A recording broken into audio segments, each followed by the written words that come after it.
If you have not gotten a ballot or a piece of candy, please make sure you go back to the table and do so. Sign in, get a ballot, and get a piece of chocolate.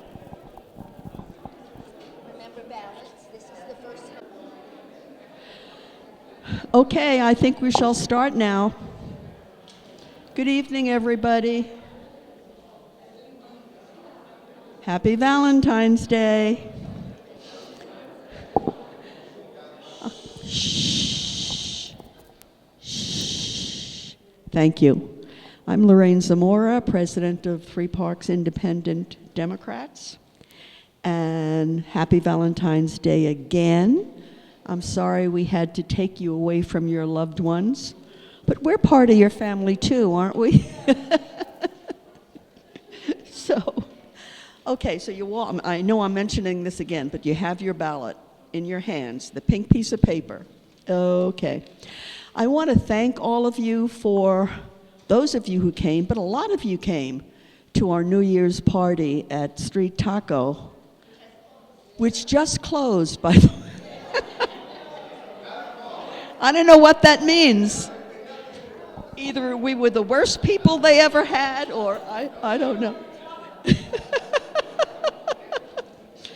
But they just closed today, but it was a wonderful party.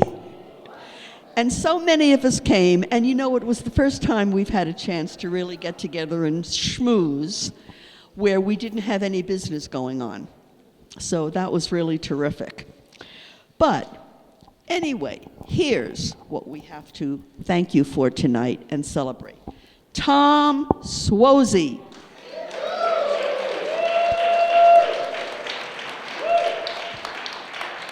He won last night in District 3, as you all know, and it was a huge success for the Democrats. I mean, not only is he making the margin in the House that much closer, we don't have to hear George Santos ever again.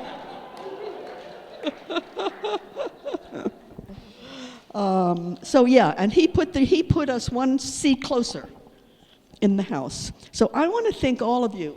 Excuse me, I have a lingering cough. I want to thank all of you who helped Tom Suozzi win.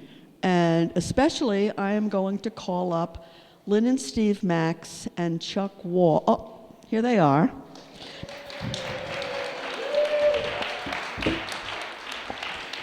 Wendy Diller.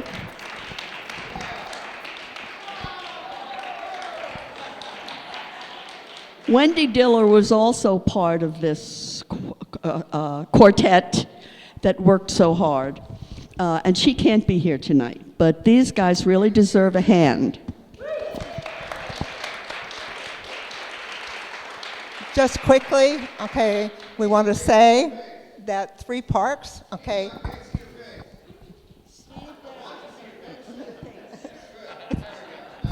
Three Parks mailed 4,440 postcards written by 104 Three Parkers and friends, okay, in less than 3 weeks out to registered Democrats in Queens and Long Island in the 3rd District. So thank you to everyone. Hey.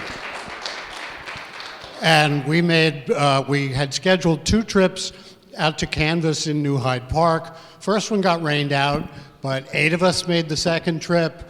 We knocked on probably between 160 and 200 doors, and we, helped get out the vote for Tom Suozzi. And a big shout out to Wendy Diller, who spearheaded that whole effort. Let's celebrate. So anyone in this room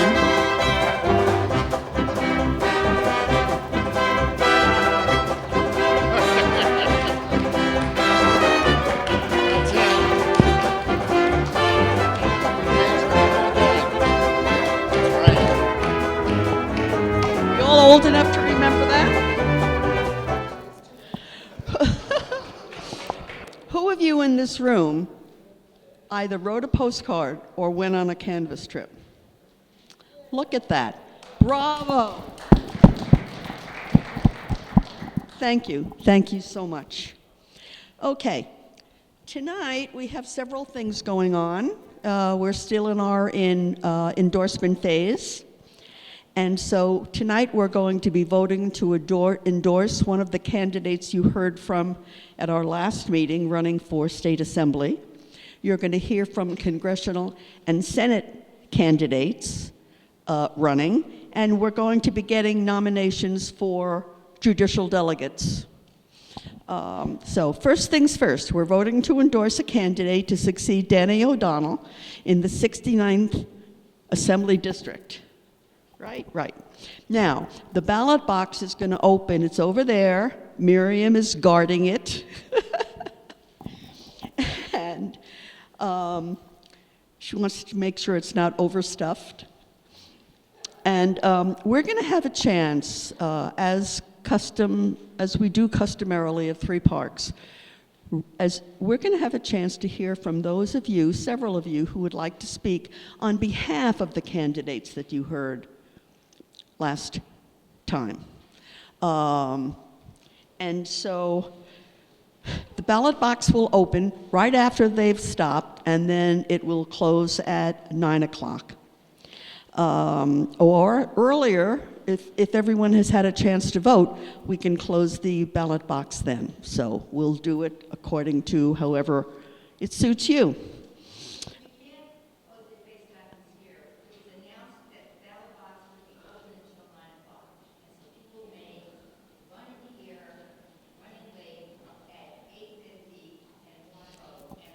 Oh. Okay. No, it's okay. No, the Roberts Rules of Orders said, who am I? I'm not Robert. But the Roberts Rules of Orders says that if at any time everyone has said they voted and there's no one else wanting to vote, you can close the ballot box. But listen, I'm willing to keep it open till 9 o'clock. Right. Okay, I know. We're a little different than polls, but it's okay. We'll keep it open until 9 o'clock. Okay, so we're going to hear from those of you who would like to speak in favor of a candidate for state assembly. And I've had several people come up to me and request that they speak on behalf of Michael Lasher, and we're doing this alphabetically anyway. So, Steve Max is one speaker. Thank you, friends. I ask your vote for Michael Lasher tonight. Why? Because he's magic.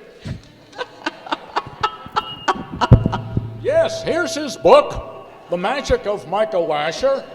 It will amaze and please you. Ready from Amazon. But yet I hear you say, what are a few card tricks compared to the wizardry of who? The great wizard. I don't know. Who's the great wizard? Harry Potter. I shouldn't have brought it up, I can say that. I was saying, what is the few card tricks compared to the wizardry of Harry Potter? Lasher has it all over Potter for one reason. Unlike Harry Potter, Michael Lasher is real. What is reality beyond the possession of mere existence? Well, there's nothing wrong with real existence. I've tried it myself a few times. But we expect more from our elected officials. Michael Lasher is real because he opposes those who are trying to convert Medicare into a for-profit private industry. And he stands with the city workers, the retired city workers here in this room and 200,000 strong who are battling to keep their Medicare health insurance while Mayor Adams is in court trying to take it away. Michael Lasher is real because he knows that building high-rise luxury condominiums on Broadway is no solution to the affordable housing crisis. And when he arrives in Albany, he's real because he will co-sponsor the single-payer health care for all legislation that this club endorses. And that is why we will endorse Michael Lasher tonight. We will put him on the ballot with petitions. We will campaign for him, and we will win. Yeah.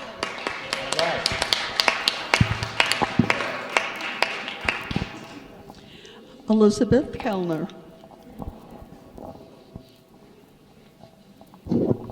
Kind of hard to compete with that. But there is one, first of all, I respect and admire all the candidates for putting their names forward, especially since you're all at least 30 years younger than me. So that is absolutely terrific. And you're probably a lot younger than most of the people in Albany.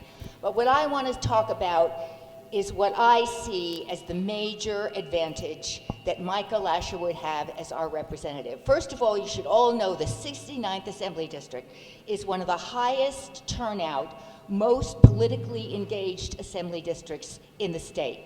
It is a long and proud tradition, and we want to maintain that legacy, and regardless of who is at the top of the ballot, if it is just the local assembly race on the primary, I know Michael Lasher will have a campaign and will have a group of people with him that will drive turnout and show the powers that be in New York State that the 69th Assembly District matters. There is not a whole lot of daylight, the way I see it, on the issues, among the candidates. But where Micah has it all over the other candidates is in the depth and breadth of his experience, knowledge in working in government at all levels. Being an assembly member puts you as one member of a body of 150 people. And then there is a Senate of 60 some odd people, and a governor and a whole Albany bureaucracy you have to come. And in terms of who is best qualified to represent us facing those challenges, it is Micah. On the city council, there are only 51 members. 88% of them are Democrats. In the assembly, it's only a little over 60% Democratic. That is a supermajority, but a lot of those Democrats come from what we used to call blue dog districts, purple dogs districts. And the assembly leadership has to be mindful of what it's going to take. And that's why I think Micah is the one we need. Again, I thank all the others, but to me, and also, a little bit, one more thing about the 69th. We are a district that can think beyond and care about and advocate for interests and policies that are beyond our local parochial interests. We care about the Medicaid funding crisis in this country. We care about support for public schools and public school financing companies. Yes, scooters matter, streetlights matter, speed limits matter, but we are also big picture people, and that is where I see Micah serving us well as a big picture guy. Thanks, Elizabeth. Micah's with us tonight. Thank you, Micah. He's in the back of the room if you all want to take a look. Eli Northrup is here too, and is Melissa Rosenberg is here, and is Barry Weinberg here? No, but Eli and Melissa are. So we'll start still in alpha order. Anyone would like to speak to support Eli's candidacy for State Assembly, or Melissa for State Assembly? Okay. We are going to go on and vote. I'm glad you guys came anyway. Thank you very much. Oh, that's right. I'm sorry. Yeah, Barry's not here, but anybody would like to speak on behalf of Barry?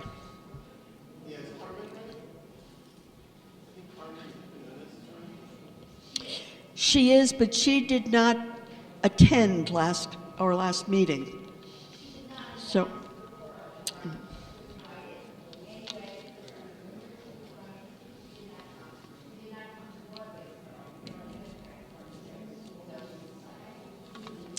Right.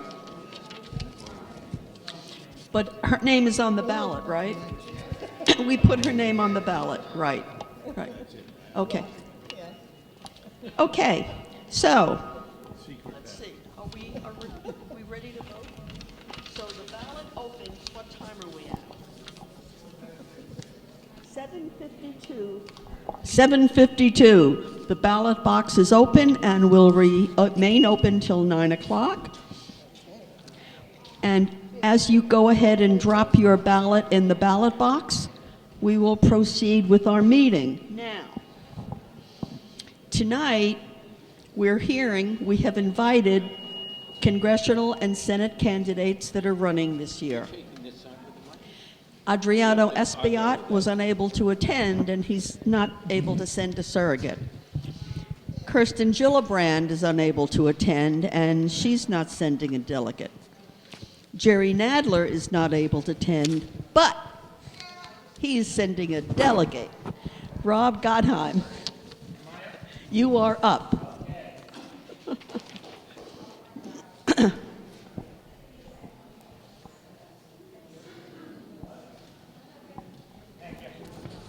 to grab that mic? Sure, I'll grab that mic.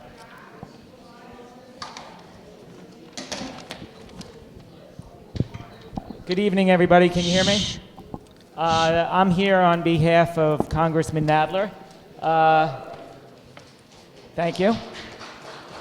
The congressman couldn't be here this evening because Congress is in session this week, so I'm here in my unofficial capacity, in my personal capacity. I work for the congressman as his chief of staff, and he is extremely happy to be running for re-election, and he is extremely happy that he can present himself again to 3 parks and would like to have their endorsement. A year ago, or 2 years ago, he ran for re-election. As we all know, it was a contested primary, not one that we wanted to do, but he was very encouraged with the results. He defeated, reapportionment. They combined the districts of the east side and the west side of Manhattan. Sorry about that. If you know Michigan, that's Michigan's fight song. They combined the east side and the west side of Manhattan into one district. And for the first time in, I think the congressman says this better, I think in maybe 80 years, they had an east side and west side district. We are actually going through, if people are following reapportionment right now, the State Court of Appeals ruled that the Independent Redistricting Commission needs to redraw the lines because the lines were done by a unelected master from Steuben County, appointed by they appointed a special master from out of state that really didn't know New York and created districts that were really not fair. New York is a Democratic state, and they gave districts that favored the Republicans in many areas. The districts are supposedly, if you read any of the news clippings right now, the IRC, the Independent Redistricting Commission, is going to release lines tomorrow at 2 o'clock.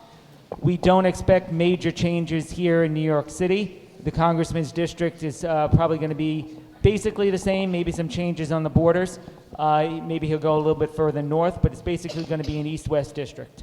So he is looking forward to continuing to represent the Upper West Side and large parts of Morningside Heights and both the east side and the west side.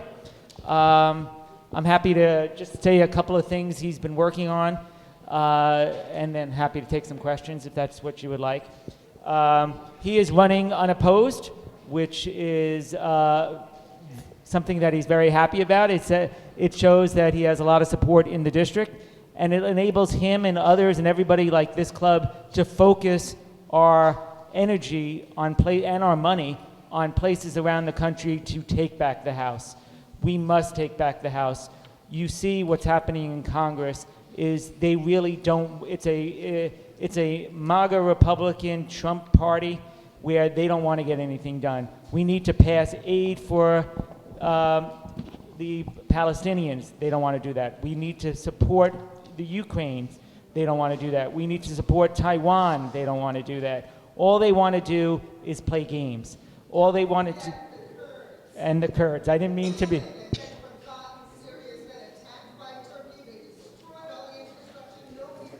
So we need humanitarian aid all around, and all they want to do is they want to do fake impeachments of impeaching Secretary Mayorkas, which is not. It's going to get. It's not going to get the time of day in the Senate. They're going to have a one-day trial, and it's not even going to be a trial. They're going to motion to adjourn, and that's going to be that. All they care about talking points. They don't want to do real immigration reform. We need real immigration reform. We need a path for citizenship for the dreamers. Do they want to do that? No. We need to handle the border, yes. We need to allow people into this country, but we need a path for them to enter. We need more immigration judges. The reason that we don't have immigration judges, the reason we don't have more help at the border is the Republicans want chaos at the border. They want an election year issue. They're listening to Donald Trump. So what we need to do is we need to take back the House. We need to pass things. You know, we need to help President Biden out. President Biden has been one of the most successful presidents in our history, except all that the press focuses on is his age. You know, he is capable, you know, of doing this job. He has shown he is capable. The economy is doing great. We passed the Build Back Better, which helped us. The largest infrastructure bill in the history of the United States. The stock market, if you want to judge the president by the stock market, and that's what Donald Trump said we should do, the stock market has been at the highest it's ever been. So the country has been going very, very well, except if you listen to the media, you think that the country is not. We need to get out there, do what we did out on Long Island in helping Swazi, take back the Congress, make the congressman the chairman of the House Judiciary Committee, pass, thank you, so we can get back to doing the work that our country needs. We need to pass gun reform legislation. We have guns across this United States which are killing people, unfortunately. We need to get guns off our streets. We can do that if we have universal background checks, if we have red flag bills where we can take guns from mentally ill people. The reason that mentally ill people, you know, kill people in the United States is not because we're more mentally unstable, it's because they have easier access to guns. So we need to really do that. We need marijuana reform, which we should do, which he's the sponsor of the MORE Act. In the last Congress, when we had Democratic control, 2 bills that he is proud of that he helped pass into law. One was the Pregnancy Workers Fairness Act, which allowed people who are pregnant, women who are pregnant, to get bathroom breaks from work to make it easier for them to work. Companies didn't want to give them common sense accommodations. And the other thing that he passed, which was the Respect for Marriage, which allowed, enacted gay marriage across the United States. So he's very proud of those 2 things he was able to do when he was in control. So we need to take back the House. He is happy to run for re-election. I'm happy to be here on his behalf. Happy to take a couple of questions, and sorry that I rambled a little bit here. Wendy. Hi there. You have a mic, Wendy? You need a mic, dear. You have 2 mics. It I hear. doesn't work. Come up here then. Everything works, relax. Just turn it on, Tim. I just want to chat. Got it? Hello? Hi there. That works. I've always liked Jerry, but I'm so distressed by his not taking a stand on Palestine. I mean, I can't believe it. I mean, I can't believe what's going on with the government and all the money that goes to Israel. And thousands and thousands of Palestinians are dying. Mike. Thousands and thousands of Palestinians are dying. And Jerry is not helping. I mean, I think that he's been a wonderful person and a wonderful representative, but this is really very, very disturbing to me. Well, I'm not sure exactly what you mean by that statement. His view on the war between Israel and Hamas has been clear. what happened on October 7th is like 9/11 in the United States or Pearl Harbor. Israel was attacked by Hamas. They had a ceasefire on October 6th, which they violated. So Israel has a right to defend itself. Israel has a right to protect its people and take out the terrorists that are terrorizing them. He has very much supported aid for humanitarian aid for the Palestinians. He is very much against the Netanyahu government. I don't know what it means to be really against a ceasefire. There was a ceasefire on October 6th with Hamas violated it. So we need to protect the Palestinians. We need a two-state solution, which he has been very strong and forceful for. So we need to do all that. He would say that Israel has a right to defend itself, and that's what it's doing. They need to make sure that they don't negatively impact or reduce any impact that it does to innocent civilians. The problem is They are. the problem is Hamas is using innocent people as human shields, and it's a very hard situation that. Well, and then we're going to have to agree to disagree on that. The congressman has been very much in support of aid for the Palestinian people, and so. Time to have that conversation. And I hope I answered it for you too. That's a tough. Do we have a question on this side of the room? You're in the middle, but I'll call on you anyway.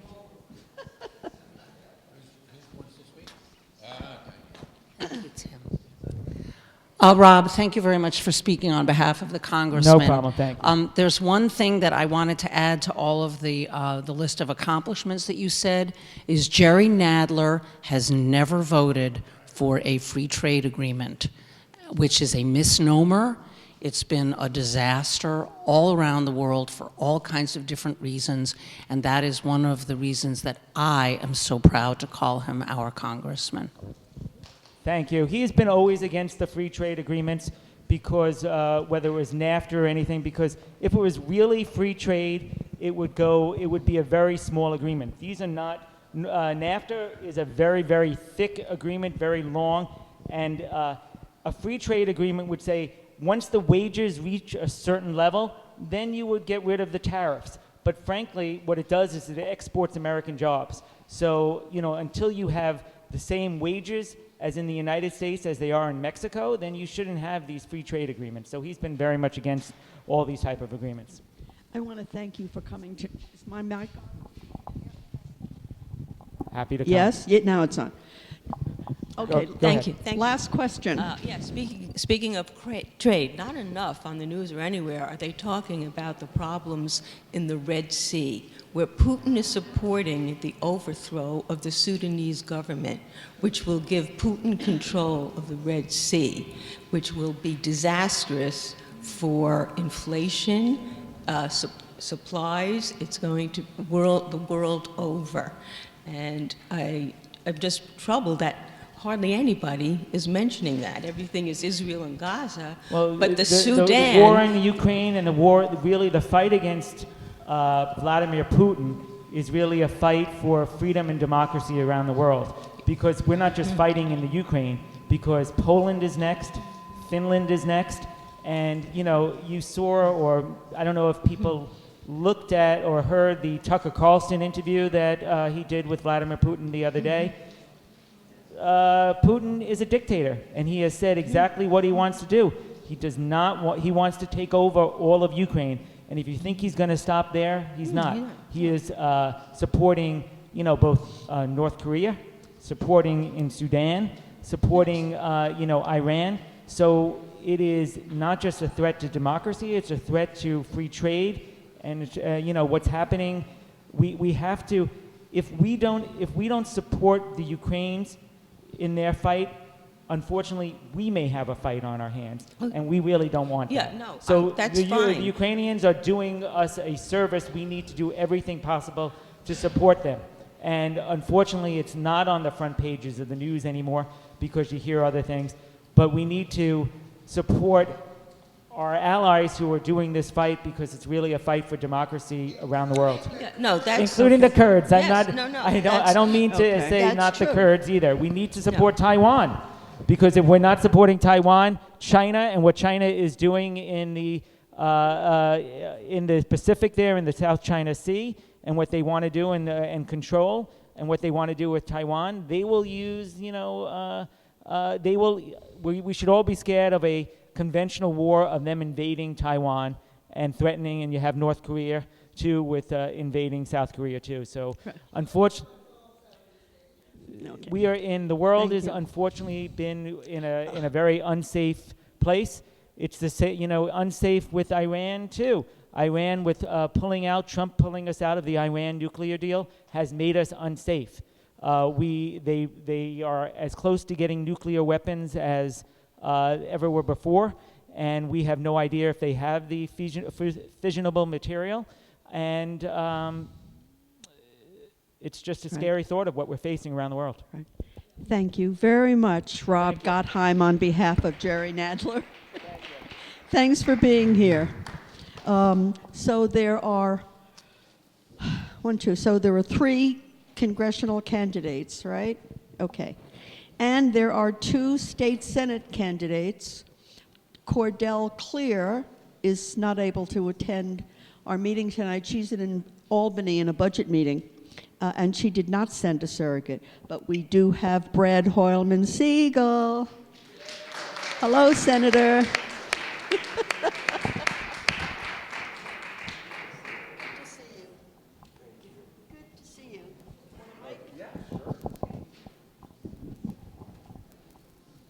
Good evening. State Senator Brad Hoylman Siegel. I send greetings and salutations from Senator Clear. We were both in the same Housing Committee meeting earlier today. I made it back for Valentine's Day. I think she's probably still in the hearing. But it is nice to spend Valentine's Day with loved ones, our community. So thank you very much.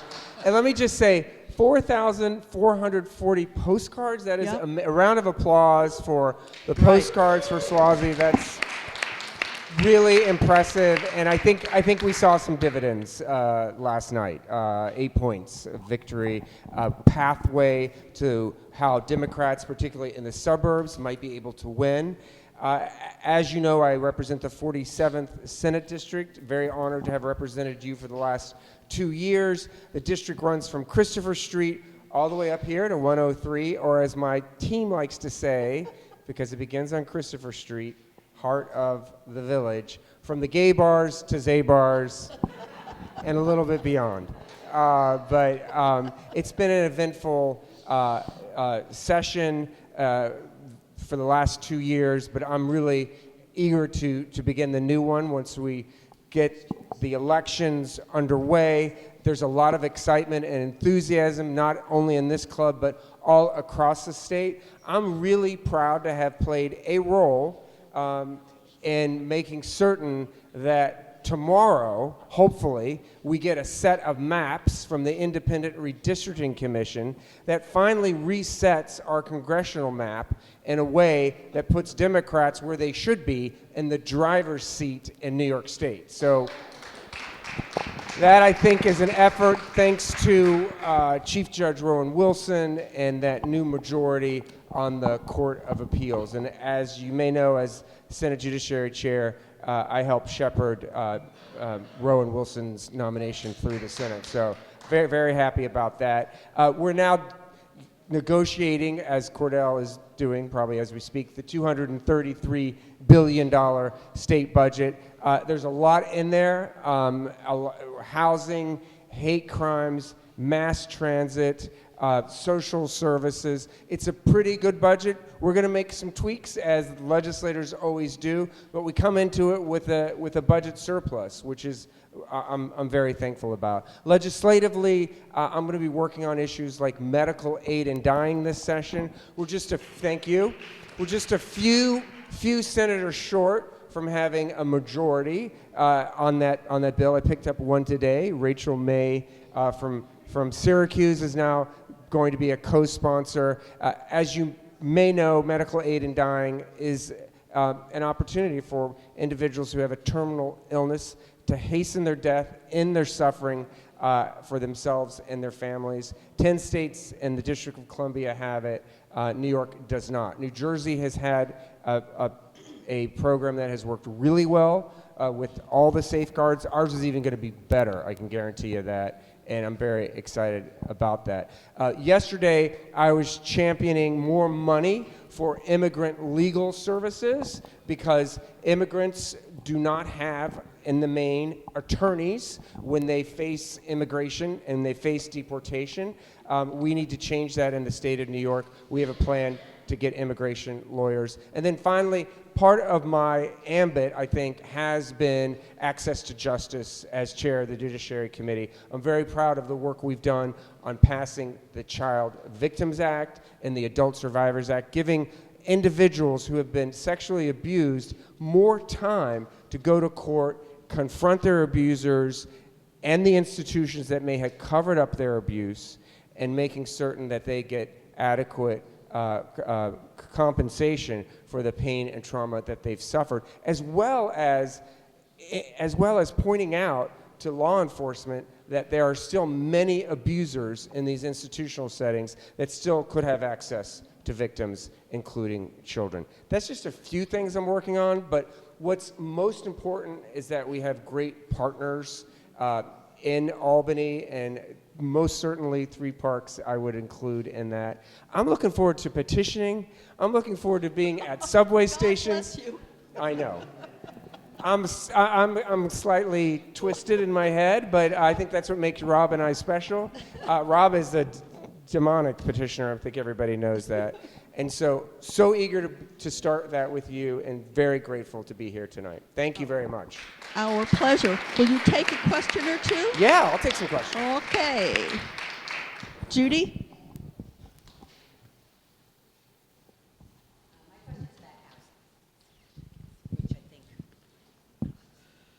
Thank you. Housing crisis, I think we have. So yesterday morning, listening to the Brian Lehrer show, and somebody calls up and they're talking about Mitchell Lama. And even Brian, he said, "What's that?" I was stunned. Yes.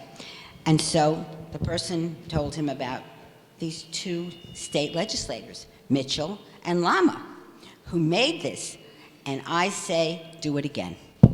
Agree. I'd love to have Hoylman Lasher, but I don't There you know if go. that's That's I don't know good. if that's going to work. By the way, I am endorsing Micah Lasher for the 69th, just FYI. But I'll tell you this, we do need a new Mitchell Lama. The problem is we don't have a lot of state-owned or municipal-owned properties. That's upon what Mitchell Lama was quite literally built.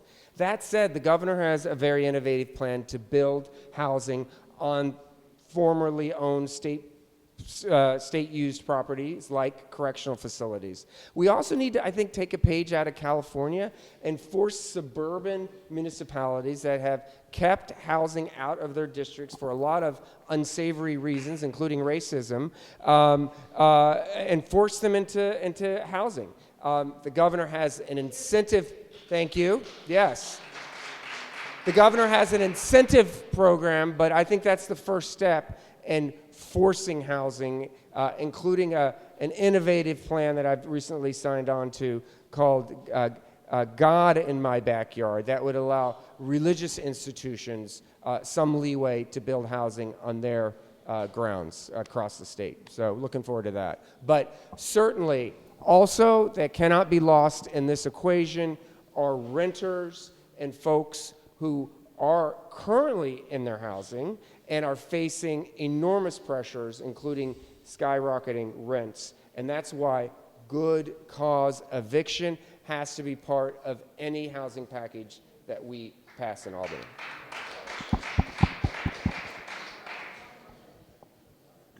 Okay. Another question? Oh, another question? Something that came to me, I was listening to how... Hey, didn't you just ask a question? She asked a question. No, but you know what, Judy? I have to see if anybody else would like, since you've asked one. Oh, I want to hear it. You want to hear it from Judy? This has to do with the vacancy rate. Yeah. Which is, isn't there something about that kicks in the rent control law again, or I made that up? No, you're right. Once it hits a certain We're there, threshold, aren't we? we could lose those rent protections. I don't think we're anywhere close, but it is something that we watch in the event. You know, we found out today that there are 40 at the housing hearing where the commissioner, housing commissioner for New York State, we learned today there are 40,000 vacant rent-stabilized apartments in the city of New York. I mean, that's just shameful, and we have to figure out a way to get those apartments rented. There are also thousands of empty NYCHA apartments as well, and we also need more money for NYCHA from the state to fix these capital, and the federal government. Okay, anyone on that side of the room? And the private sector. Go ahead. You just referred Danielle. to some housing that was available. Were you referring to the 88,000 rent-stabilized units that are being warehoused? Because it's our understanding that there are 88,000 units being warehoused, which would go a long way toward taking care of our homeless problem, housing, making some of them supportive, taking care of the population on Rikers, and also housing a whole bunch of immigrants who are getting thrown out in the street every 60 days. That figure has dropped to 40. That was the pandemic figure. It's now 40, according to the DHCR commissioner, as of today. That's what she told us. In October 2022, following COVID, it was 88,000. Yeah. She says it's now down to 40. But nevertheless, it's of great concern still. And we're not even talking about vacant apartments that are market rate. I mean, we don't even have a figure on that. Did you still have? Go ahead.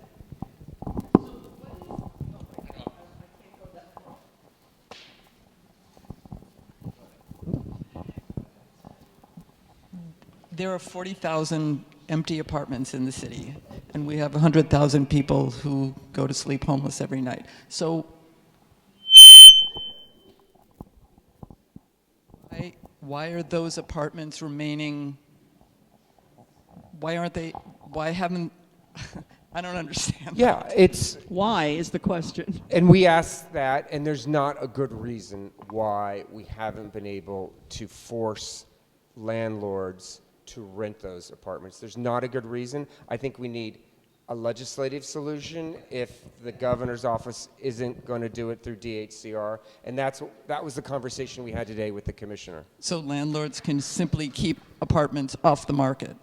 I think it is a violation of trust, and most likely they are breaking a law. But yeah, they say they need more money to repair these apartments. We think many of these apartments were warehoused because they were waiting for the Supreme Court to invalidate rent stabilization. Thank God that's not happening anytime soon, although we have to keep an eye on it. But there's got to be some teeth, and we're not seeing that situation rectified. So ideas welcome. The young man over there. Hi. Yes, thanks.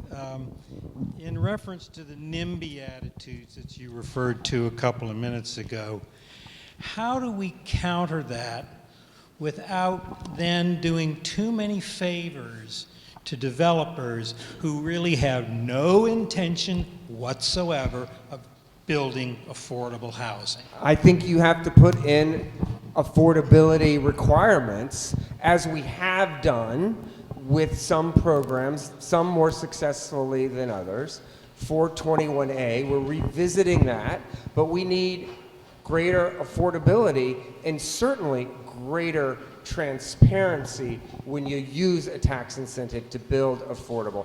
I passed a bill in the Senate, we haven't gotten it through the Assembly yet, but we hope to do it this session, that's going to provide auditing of whatever 421A, the subsidy program for housing, that passes. It's going to kick the actual accounting and transparency requirements to the city controller. I'm pretty sure he's going to be on top of that, but that's our idea in the Senate. So you gotta trust but verify, or whatever that expression is, or don't trust and verify as it pertains to developers. But you have to put in affordability requirements every step of the way. People are talking about lifting the FAR cap. Affordability requirements there.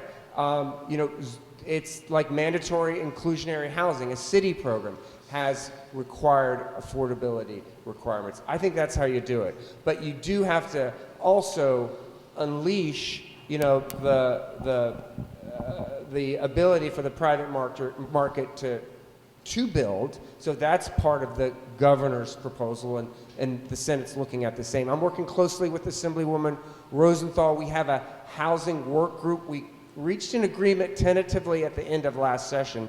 It didn't make it to the floor of either house for a vote, but I'm hopeful this time. But you're absolutely right that we need to have those affordability requirements as a key component, as well as protections for renters. Elizabeth, one last question. But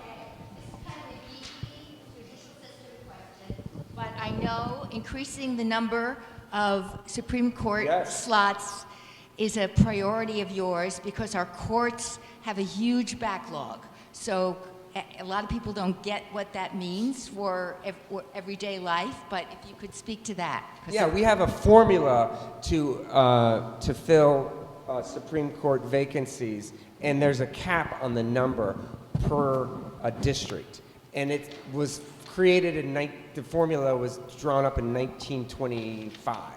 So we need to basically lift that cap altogether so we can get more judges, address the backlog, get more people like Ralph elected, and also do that in every other court. It's not just Supreme Court, it's also family court. I recently had a hearing on family court, and the travails of the litigants in family court are just, it is so sad and depressing. Cases that have been backlogged for over a year, meaning parents separated from their children for over a year because of a bureaucratic, systemic backlog. I mean, that is just unacceptable in the 21st century in New York State. So we need to create more family court judges as well. Elevate those positions, pay our judges. There's a proposal to do that as well accordingly, so we can recruit the best, and finally attack these decade-long backlogs that have just really hurting mostly the poor and the vulnerable. Thank you. It's always a pleasure to have.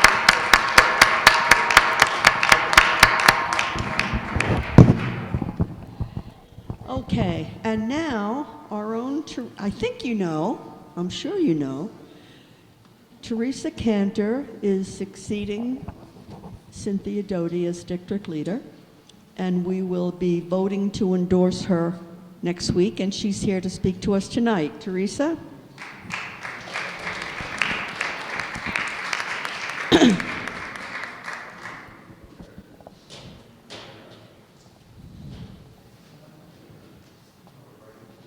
Take the mic.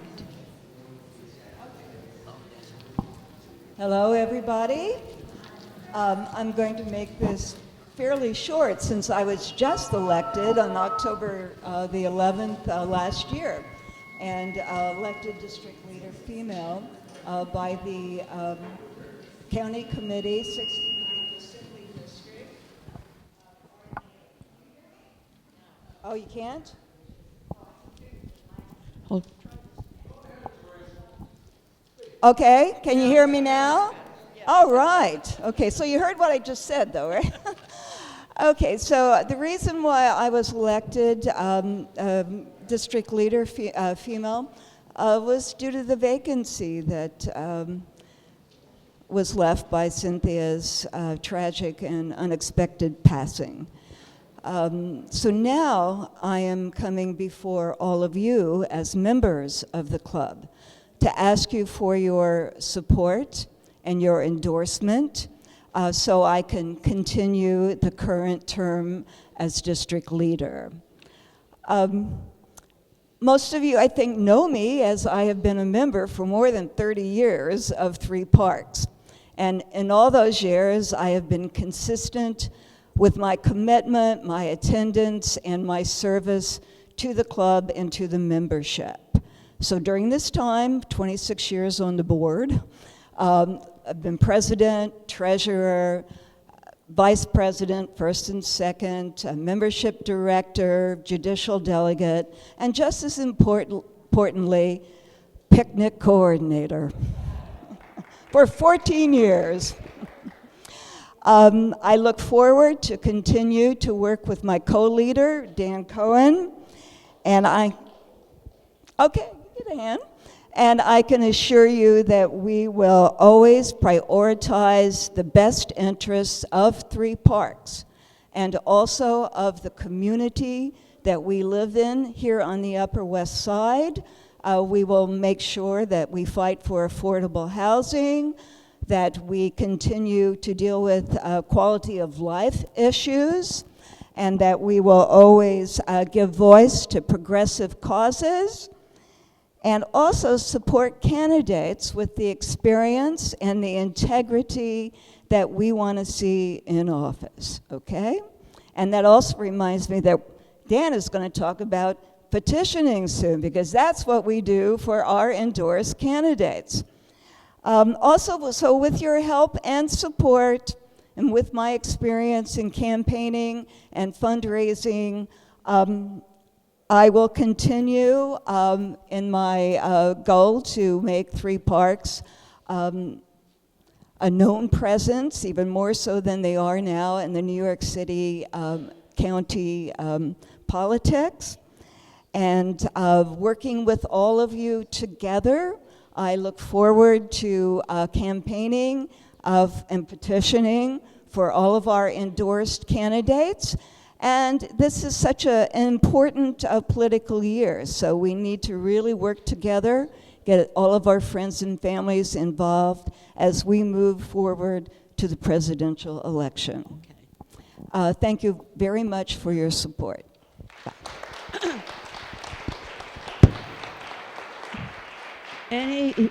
Teresa, don't go away just yet. Do any of you have any questions for Anybody Teresa? have any questions? No. Very nice. Very good. Okay. Good evening, everyone. I'm Dan Cohen, district leader and colleague of Teresa Cantor. Listen, Teresa is the person in the back who makes this club run. There are a few people who make this club run, and she is one of them. And she has done terrific work and absolutely deserves our support as district leader. I know that she's not being challenged by anybody, but I really hope that you make sure that you support her when we endorse for district leader next week. So thank you, Teresa, for stepping forward. Yeah, absolutely. That deserves applause. As many of you know, I wore two hats until most recently. I was state committeeman and now more recently district leader. We had recently had approached Landon Wickham, and he was going to step forward and serve. But more recently, he decided to actually step aside. And we're delighted because we have, not delighted to lose Landon. Landon's terrific. Landon will still be active in the community, but we are delighted to have, as an alternative, a legend, really, truly a legend in this club and in New York politics, and that's Doug Kellner. Doug Kellner over here, who with his red coat and beard looks like Santa after a diet, really has been a terrific supporter of this club, and has been a magnificent election lawyer and knowledge sort of guru on politics, and we are really honored to have him step forward as state committeeman. And I believe actually his appointment happened today. So Doug Kellner, you are now actually officially state committeeman, fulfilling the rest of my term through June, and then next week we are going to have endorsements for state committee man and woman, which Doug Kellner is seeking a full term, and Lynn Thomas is seeking re-election, and I look forward to all of your support for both of them as well. Petitioning. So petitioning officially legally starts on Tuesday, the 27th, and it will go for about 6-7 weeks or so. This club always has a robust petitioning operation. I would say ours is, in fact, the strongest of the three clubs in the 69th Assembly District. And we look forward to continuing that.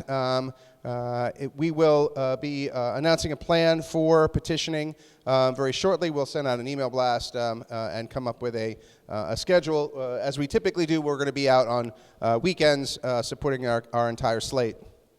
I would also add that we will probably closely coordinate with the candidates that we endorse tonight and next week, and we look forward to doing that, as we always have, for petitioning. I will stop there unless there are any questions. Questions or comments? Yes. We are not. No, it's an even-numbered year. It's only just because of the vacancy that we have a district leader race this year. But no, we'll have county committee next year. So just we're given a break on that. Any other questions? All right. Also, want to just acknowledge that Ralph Wolf is here, who is a candidate for civil court. We're going to be hearing from him next week. But always nice to see you, Ralph. Thanks for coming. Yes, applause for that. You want to do the JD? Yeah, so we're now, I think, we're going to go and do judicial delegates. Teresa Canner, who's in the back, has a list of people who are going to be stepping forward, but I will take nominations from the floor, and I see Ken Laufer. Yes? I'm sorry, I didn't hear the name, sorry. I'm sorry. I don't know who that is, I'm sorry. He's a newcomer. It's a newcomer. It's a must be a newcomer. Must be a new club member, I'm sorry, yeah. Alan Flax. Alan Flax is nominated. Yes. Yes. Say again? Sue Mayer. Terrific. Thank you. Who else? Okay. Elaine Hazard's been nominated. Thank you. That's 3. Who else? We need 12. We need 12. I nominate Anthony Zach. That's 4. Okay. Say again? 11 is the number. All right. Do we have other nominations, Teresa? I'm nominating Elizabeth Kellner. That's 5. All right. Teresa, who else we got? Josh Pepper is 6. Yes. Anybody else? Okay. Terrific. Very much. Mr. Placerius is nominated. 7. Yes. Aaron Mendelson is 8. Yes. We need 3 more. Yes. Go ahead. Deborah Thomas has been nominated. That's 9. 2 more. Yes. Stephanie Technasian is 10. And Doug Whalen is 11. Thank you very much. We can keep going if there are other people who should be nominated. Yes? Anybody else? I got Tony. Tony's been nominated. He was number 4. Yes. He can't be nominated a second time. Once is enough. You only get 1 nomination here, but thank you. Your ardor for him is noted. Are we good, everybody? Okay. Any other nominations? Hearing none. Nominations are closed. Thank you very much. Now, I turn the floor back to our president, Lorraine Zabor. Wonderful. Thank you very much. Okay. If anybody has anybody not yet voted? So we'll give it a few more minutes, and then I think that we will be in a position to close the ballot box, Elizabeth, before 9 o'clock, or else we're just going to be sitting here for half an hour until the vote can be counted. Let me see, what else did we, Dan, did you have a state committee report? That was Lynn, but are you giving us, Lynn can't be here tonight. Sure. I mean, sort of, it's a swan song. Right. I am back again. State committee, so the state committee actually met today, which is where we appointed Doug to fulfill the remainder of my term in the state committee, but we also appointed Kirsten Gillibrand to be on the ballot for U.S. Senate. And then we adjourned. It was a very quick meeting. Thank you very much. Okay. I think that covers us on the agenda for tonight. Anybody have any questions or about tonight or next week? We have a meeting a week from tonight on the 21st, and that's when we will be voting to endorse the candidates that you heard tonight. Hello, Doug. How are you? Welcome. Welcome. Okay. And with that, it's what?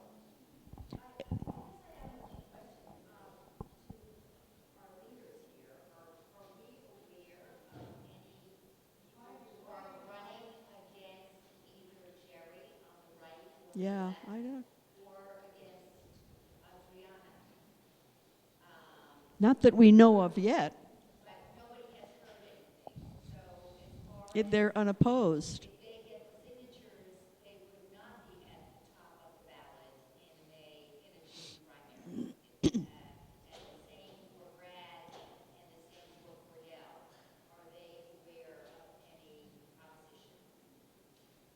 Not that I've heard of. No. Dan, where's Dan? Have you heard any opposing candidates?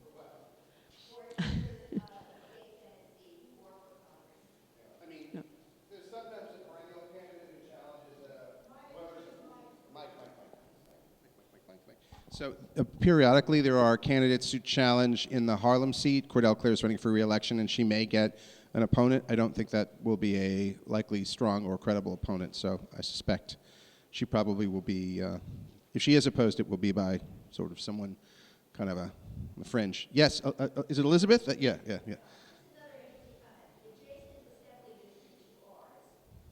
Yes. Yes. Yes. Yes. In the 70th. Yes. So Yeah. when whoever is elected goes to Albany, you know, there's going to be a good chunk of northern Manhattan. That will have new with leadership. Yeah. New leadership. Yeah. I mean, Manny de los Santos has only been in office for 2 years. Yeah. Eddie Gibbs has only been in office for 1 year. Alex Boris across the park has only been in office for 1 year. Yep. So it's a lot of newcomers, a lot of Indeed. new faces in Albany. Indeed. Okay. Has anybody not yet voted? Now is the time. The ballot box is over here. Miriam is guarding it with her life. Going once. Going twice. Ballot box is now closed. Everybody is welcome to stay for a minute while we count the ballots. I turn the floor back to the president.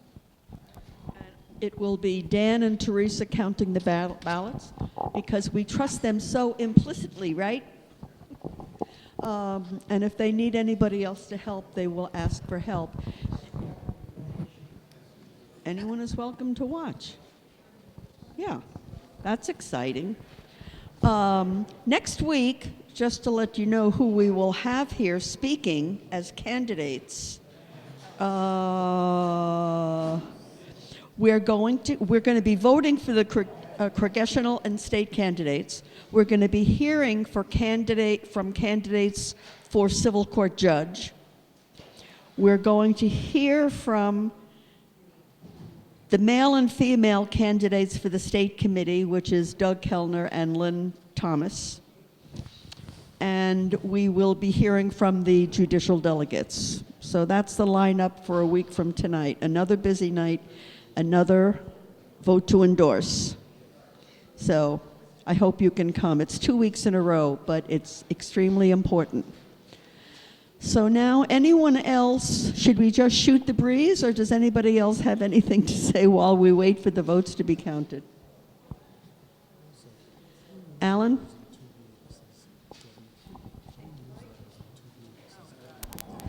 Excuse my voice, everyone. My career at the Metropolitan Opera is over.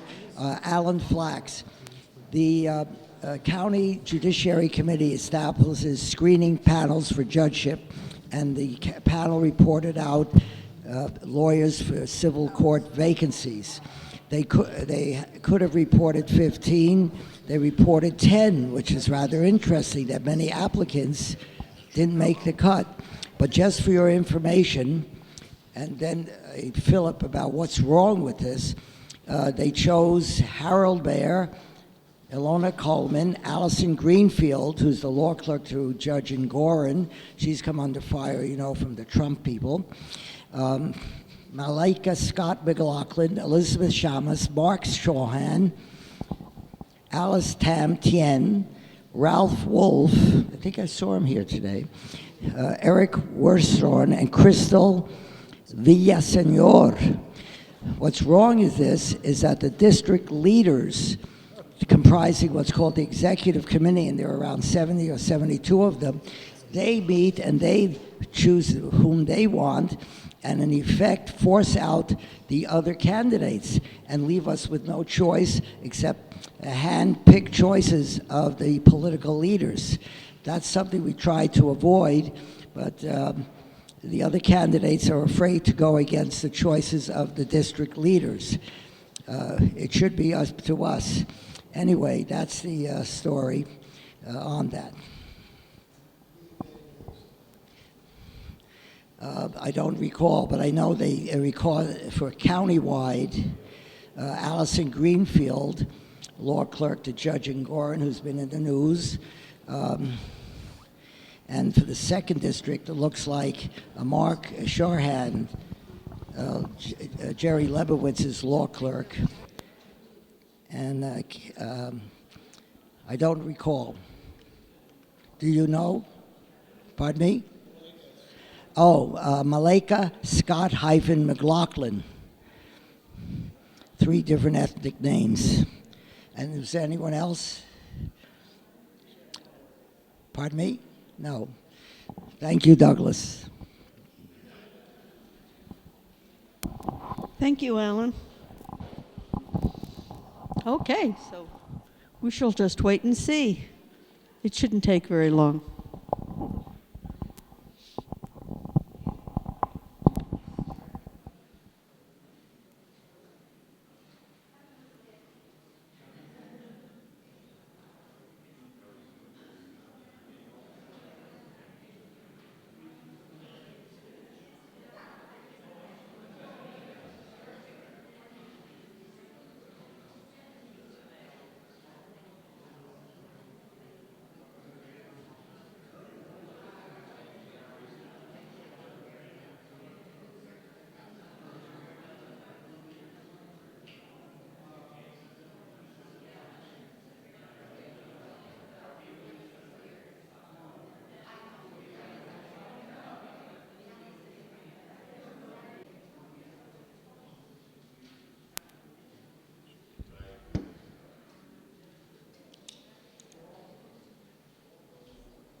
Okay. All right. Hi, everybody. Okay. With 39 votes out of 51 cast, Michael Asher gets the club's endorsement.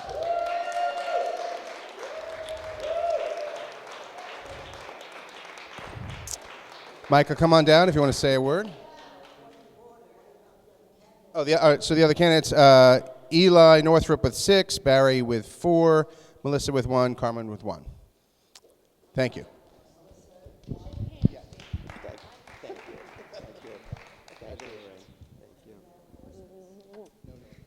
Thank you all. It's a late evening, so I don't want to use up a lot of time.